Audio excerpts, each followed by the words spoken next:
Hello and welcome to today's episode where we discuss operational challenges in cell and gene therapy. Today I'm joined by Silvio, CEO of CCRM Australia. Welcome, Silvio. Hey, thank you very much for having me, Nico. So to start with, Silvio, I'd love to open with the sort of manufacturability gap in cell and gene therapy. This is something we've briefly discussed before. From your position at CCRM, what are you seeing? In terms of a manufacturability gap, Yeah. I think the biggest gap that needs to be closed is actually the cost of manufacturing. That can lead to inordinately expensive therapies, obviously, and an inordinately expensive therapy is a problem in terms of access and for all government funders and non-government funders of these therapies. And what are some of these key cost drivers that are leading to these extremely expensive medicine? Well, whenever you have new technologies, there are new ways of doing things that inevitably mean that the costs are much, much higher. A lot of the platform technologies need improvement. Some of the processes and quite reasonable regulatory requirements are such that the costs are amplified as a consequence. Okay, and so on this regulatory aspect, what in particular creates such high costs? Is it the documentation that's needed? Well, documentation, the level of scrutiny on the data that's needed, the time that it takes to develop the data adds to the cost as well. So all of this adds up to quite an expensive proposition at this stage. And a lot of the therapies are bespoke therapies, so very unique aspects from a regulatory perspective. And then, of course, the regulators themselves are developing their expertise as well as the people developing the therapies at the same time. So that also adds to the complexity and therefore the cost. I'm curious, in terms of this regulatory part, especially in the manufacturing side, a lot of the Western world uses good manufacturing practices. So do these developments translate well over country borders, or how does that work?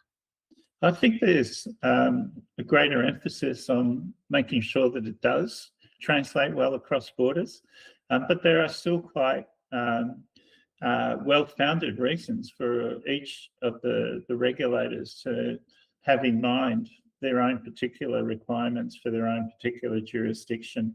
And so, you'll never have one regulator looking after the global, having a global perspective. All the different jurisdictions will have their own regulatory requirements and variation as well. Okay. So one of the first places these regulations really come into play is sort of during tech transfer, for GMP particularly. Is this a place where a lot of the costs you're kind of discussing start to pile up? Can be.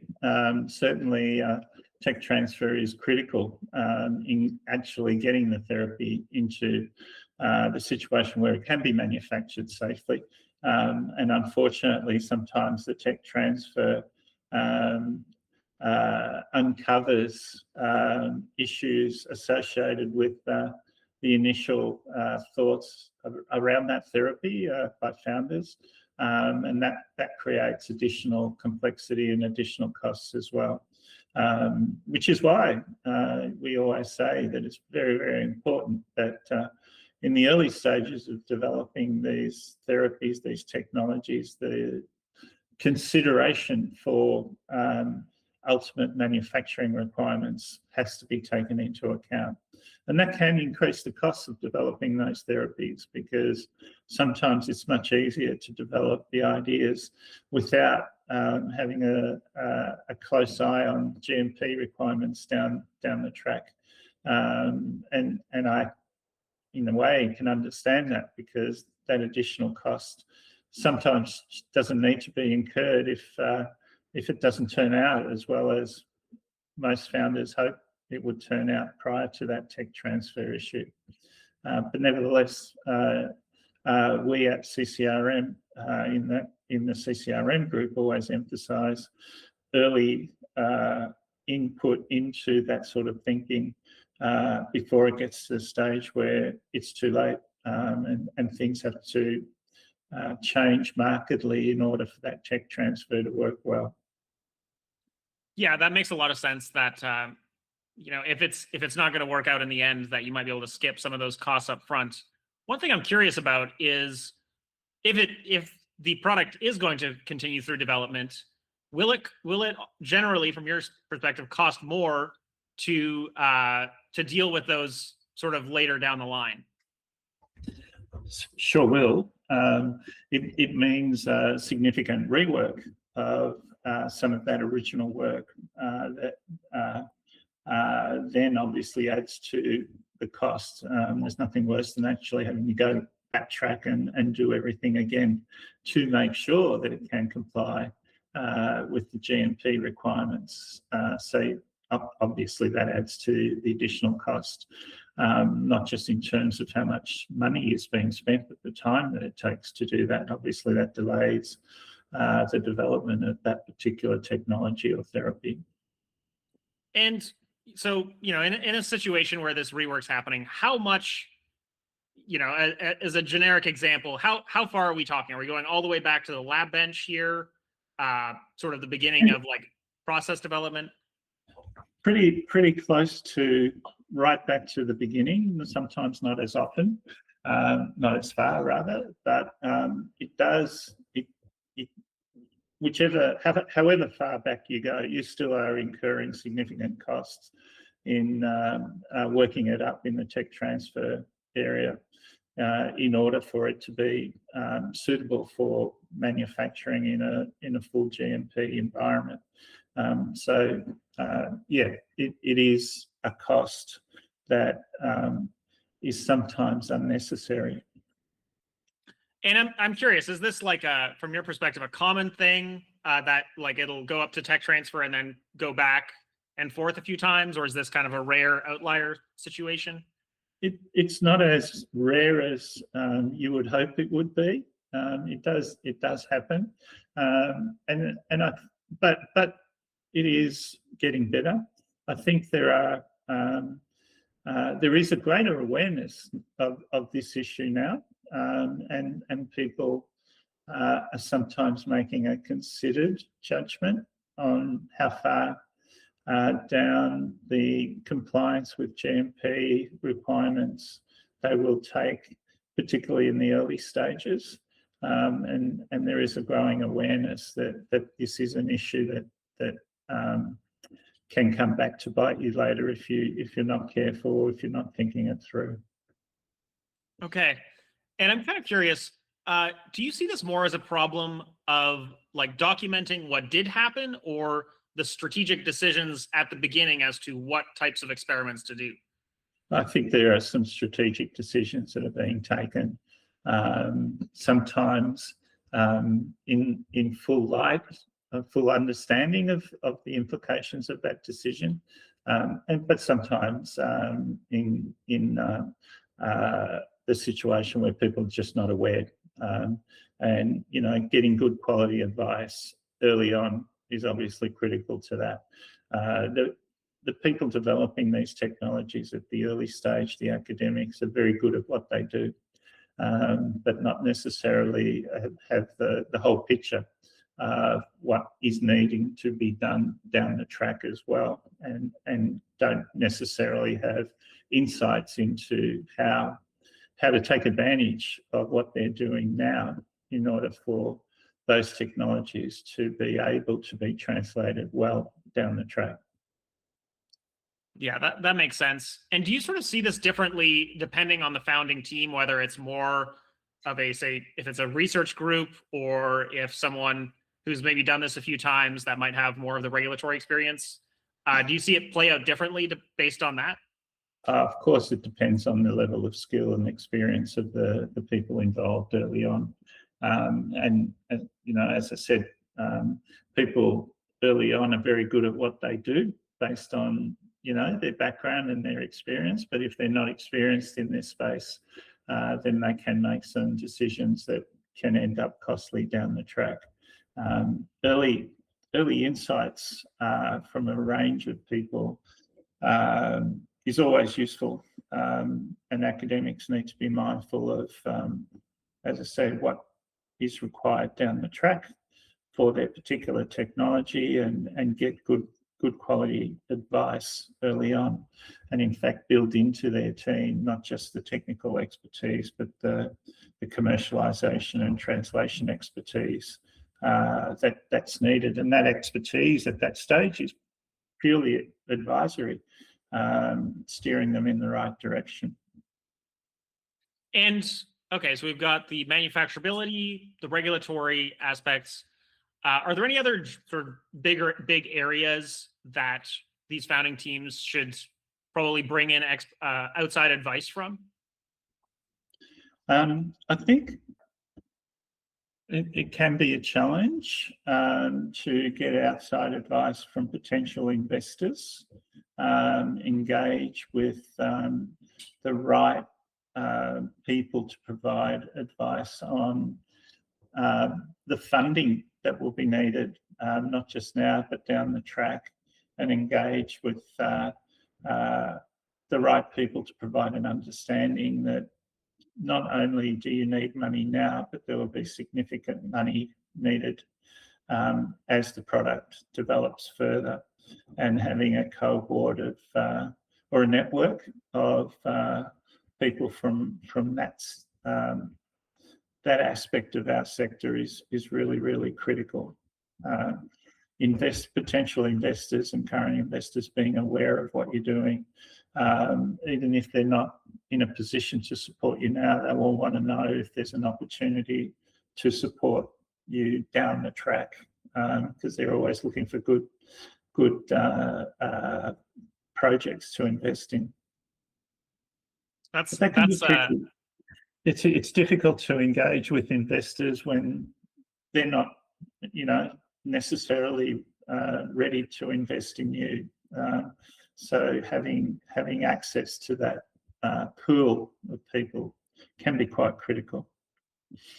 Sorry. And what about the sort of, I'm curious about the investment market right now. Do you see, is there a large preference towards sort of later stage assets that might have been already gone through like your phase 1 or phase 2, or are you seeing a lot of investment towards early companies? Investment generally has always been challenging, and you know, the challenge is amplified if you're not able to tell a good story, or if you don't have the right information or the right data. If you're not aware of how to interact with potential investors and understand what they're hoping to achieve and what they're looking for. But if you've got a good product and a good project, that's half the job done. There will be people out there who will want to invest. There's a lot of interest in this area. A lot of, you know, I think we've gone past the over-optimism that was present a few years ago, and now people are a little bit more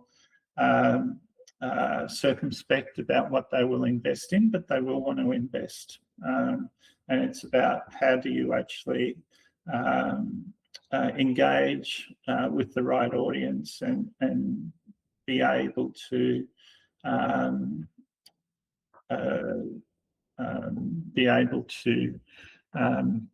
outline the value of investing in your particular project to them. And for someone who might have spent their whole professional career in graduate school so far, broad strokes, how might you suggest approaching that? Well, there is a practice mentality, but some of the best learnings actually come from observing other people doing what they do very well. And there are some some terrific fora out there where you can actually observe people making pitches, and there are people who will do the training for you if you want to do the pitch, and then there are very good people who will do the pitch for you as well. Although that's not as effective as you doing it yourself, because most investors are actually looking to the team and how they can work with that team. So if you've got a good company or startup or a good technology, you need to be aware that if you're a good scientist, there are other skills you need to develop, and you need to work hard at developing those skills. Yeah, I mean, it seems like it can be a bit of a cliff sometimes. And it can be challenging because academics in particular are very, very good at presenting on their technology to a scientific audience, but sometimes have very little experience and no idea of how to pitch to an investor or an investor audience. And that's a completely different audience, obviously, but therefore a completely different approach that you need to take when presenting to that audience. It seems too that it's a bit of a mindset shift from pure interest towards risk management that can also take some time to adjust to. Yes, and also the reality that perhaps your technology is not the one that's going to blow away everything else and everyone, and also it's not unusual for founders to actually not understand why people won't invest in their product or their technology, and some looking through the clear-eyed glasses of exactly what they're doing and how they're going to do it, and making sure that it actually resonates with the investors. Not that the investors have to resonate with them, if you know what I mean. So it's like I said earlier, a different approach, and as you say, a different mindset that you need to take. Are you seeing a lot of like investment opportunity, say in Australia, like as in the United States? Is there sort of a growing global? Is there availability globally? As traditionally the U.S. has sort of been the capital of all of these sort of very expensive technology developments. In Australia, we actually are seeing. Obviously, the Australian market is not as big as the US market in terms of investment opportunities, but there is a lot of interest from overseas investors in our technology. Australia does do research very, very well. Great infrastructure, very clever people. Australia likes to think that it's punching above its weight in terms of research output. And I think that's recognised by the investors from North America, and we do get a lot of inquiries from North America in particular, but other other countries, Japan and Korea, and some China-based investors looking to invest in technologies that are developed in Australia. Not always late stage, sometimes early as well. So the interest is there. There is a recognition that there are good opportunities here, and there is good environment to invest in as well. Support from the Australian government comes into it as well. So we are relatively confident that there are opportunities here for overseas investors. But again, it's about matching the investors with the projects and the timing for those projects to suit the investors. And we have a range of people that we work with throughout our network, trying to understand what they're looking for. Sometimes they'll say, well, we're not quite sure what we're looking for, but we'll know it when we see it. So that's okay. We'll try and find opportunities for them, and we've been moderately successful in that respect. I'm curious, are there any specific sort of technology areas that seem to be particularly emerging in Australia in a unique way? I think I'm not sure about particular, but generally speaking, Australia does well in platform technology development, delivery mechanisms, um, reactor technology, bioreactor technology, those sorts of things, rather than developing particular therapies, although there are some very good therapies under development as well. And I particularly like the idea of improving platform technologies for a couple of reasons. One is obviously the right platform can benefit the manufacture or the development of more than one therapy rather than just focusing on one therapy. And the other thing is that also adds to the manufacturing costs being able to come down if you're able to improve the various platform technologies involved in the manufacture. And we recently initiated a rather large funded program from the Australian Government, a cooperative research centre, to establish a research program that is called the Solutions for Manufacturing Advanced Regenerative Therapies Cooperative Research Centre, which is now based at the University of Queensland and was successful in securing a significant amount of funding last year. For 63 partner organisations, universities and startups and large companies. That's a 10-year program of research to actually develop some of the solutions needed for manufacturing advanced regenerative therapies, which is really around platform technologies. So we're very proud of that. That is exciting to hear. One thing that's come up in terms of these manufacturing platforms before is two different approaches. One being, let's build one box that is magic and can do everything. And one of them is more like a widget type approach where we've got small units that we can sort of daisy chain together. What are you seeing in regards to that? Are you seeing a preference towards one or the other?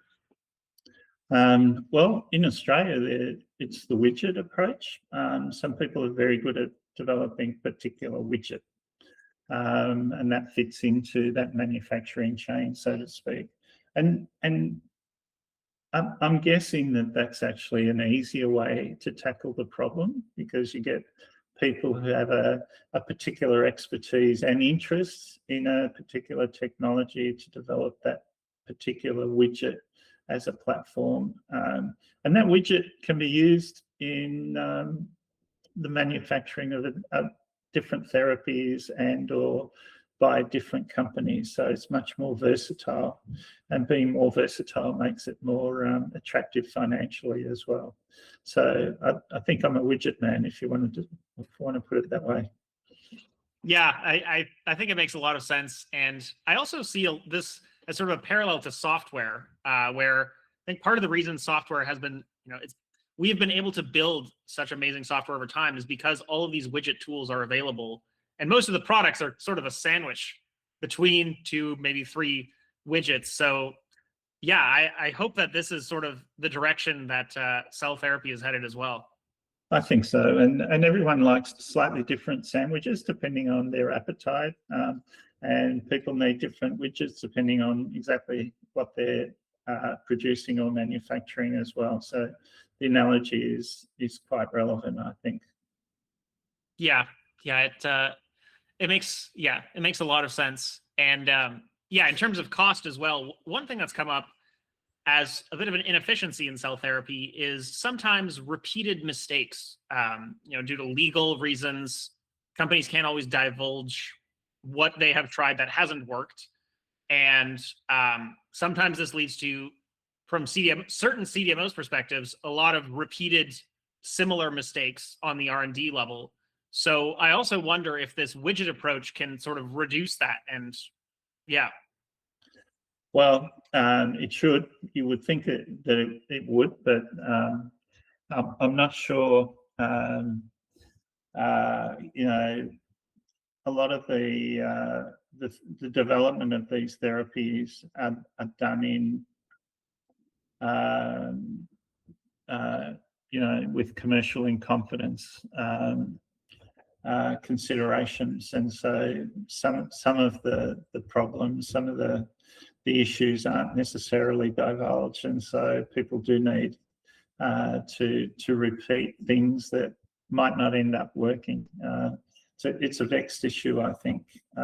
You would think that if people were using the same widgets, then they would be avoiding the same problems, but you can use a widget and not get the result that you want, not tell anyone. Somebody else says, oh, they're using that widget, so it must work, and they try it, and then it doesn't work. So that hasn't achieved anything, really. Yeah, that sounds just like general early stage technology development. Yeah, there's still much to sort of engineer out. Yeah. Well, yeah, it's been a super insightful discussion with you today. We've covered a lot of ground, so yeah, thank you again for joining. Thank you. It's been a pleasure. That went very, very quick.